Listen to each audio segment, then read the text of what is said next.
Good afternoon and welcome to another edition of ICB4 News. I am Christopher James Fergan. And I'm Asher Palese.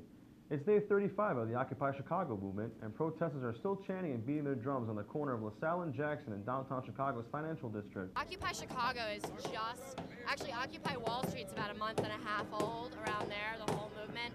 Occupy Chicago is probably only about a month old. So we've managed to accomplish a lot in that period of time.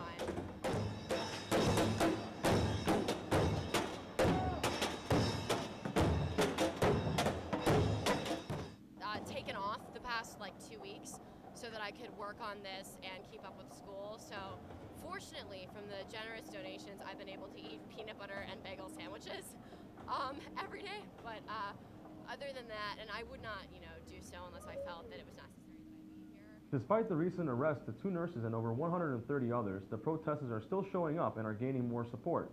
Occupy Chicago announced today that their legal representatives, the National Lawyers Guild, will be meeting with the city's Corporation Council to discuss a permanent round-the-clock location for the occupation's home base. The next goal of the Occupy Chicago movement is to spread the Occupy campaign to other cities. Protests have already begun in Oakland, Atlanta, and most recently, Orlando. Nurses clad in red shirts stormed City Hall Monday to protest outside Mayor Rahm Emanuel's 5th floor office. Jan Rudolfo and Matrice Chisholm, affiliated with the National Nurses United, were arrested along with 100 other people early Sunday morning. The nurses stayed with us, and we all sat around the nurses' tent and stayed, and they arrested us, and they tore down the nurses' tent. Those arrests were part of the Occupy Chicago's movement. Rudolfo said she was arrested at 2:45 early Sunday morning and charged with an ordinance violation. Chisholm stated after being released that both nurses were there to offer medical services and moral support. The protesters chanted, "Arrest the 1%. The protesters were arrested because Grant Park closes at 11 p.m. and people are not allowed to stay overnight. Emanuel said that the city has a delicate balance with respecting the people's First Amendment rights while enforcing the law. Rudolfo did say that Emanuel needs to be more like other mayors across the country and allow protesters to camp 24 hours without fear of arrest. The Chicago Blackhawks, one of the most storied franchises in the National Hockey League, have immortalized in bronze 2 of its greatest players outside the United Center. Both Bobby Hull and Stan Mikita helped the Blackhawks capture the 1961 Stanley Cup.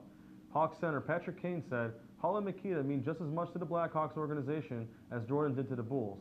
Hull stated, "The only thing I can say is without argument that this is one of the greatest evenings of my life."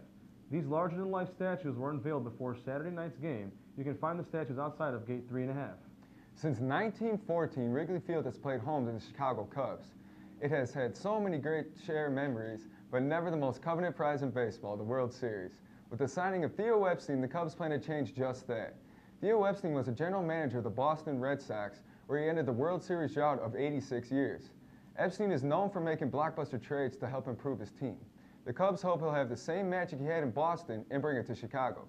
Theo Epstein also added Jed Hoyer and Jason McLeod to the Cubs from the Padres staff. Hoyer and McLeod worked for the Epstein when he won 2 World Series titles in Boston. Even though her show's ratings have dropped 50% since its debut, Rosie O'Donnell is confident that her new show on Oprah Winfrey's own network will be a success. She posted on her Twitter account that, "We have just begun. Patience." O'Donnell is determined to make The Rosie Show successful, but admits that the new show needs time to grow and to find an audience. The show premiered on October 10th and is filmed at the legendary Harpo Studios here in Chicago. The Chicago Defender, one of the nation's oldest black-owned newspapers, is months behind on its rent and had to lay off 16% of its staff. Laid off were the only 2 editors left on its staff, an account staffer and the paper's only photographer who had to switch from full-time to part-time. The Defender is thousands of dollars behind in its lease. Publisher and president Michael House attributed the Defender's woes to factors assailing the newspaper's industry as a whole. Competition from the web and rising print and operating costs. House stated that the future of the historic paper is secure. He quoted, "We have no intentions of closing. In terms of layoffs, it's strictly based on some realignment of duties, trying to do things that will help us meet our monthly obligations. The historic paper is credited to the catalyst to the Great Migration of blacks from the south to the north and a champion of civil rights." Fighting like a champion was Lake Michigan against the boats at the lake shore and the bike path. Last week, the lake had waves of vengeance.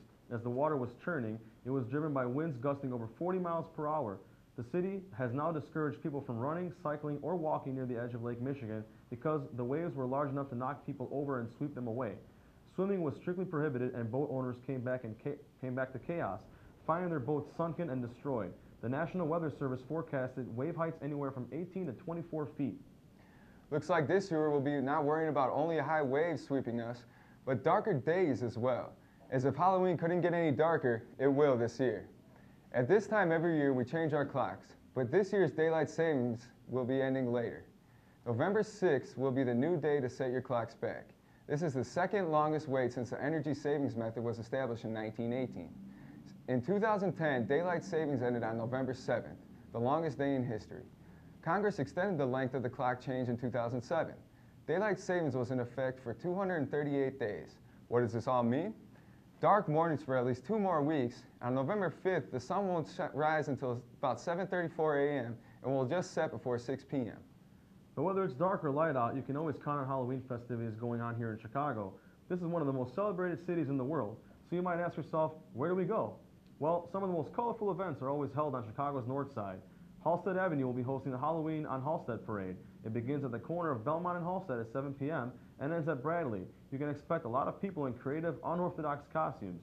If you want to push your weekend even longer, Cocktail Bar just down the street is hosting their annual Yellowween Fun House from 4 p.m. until 2 a.m. There are so many great things to do here in the city of Chicago. I agree.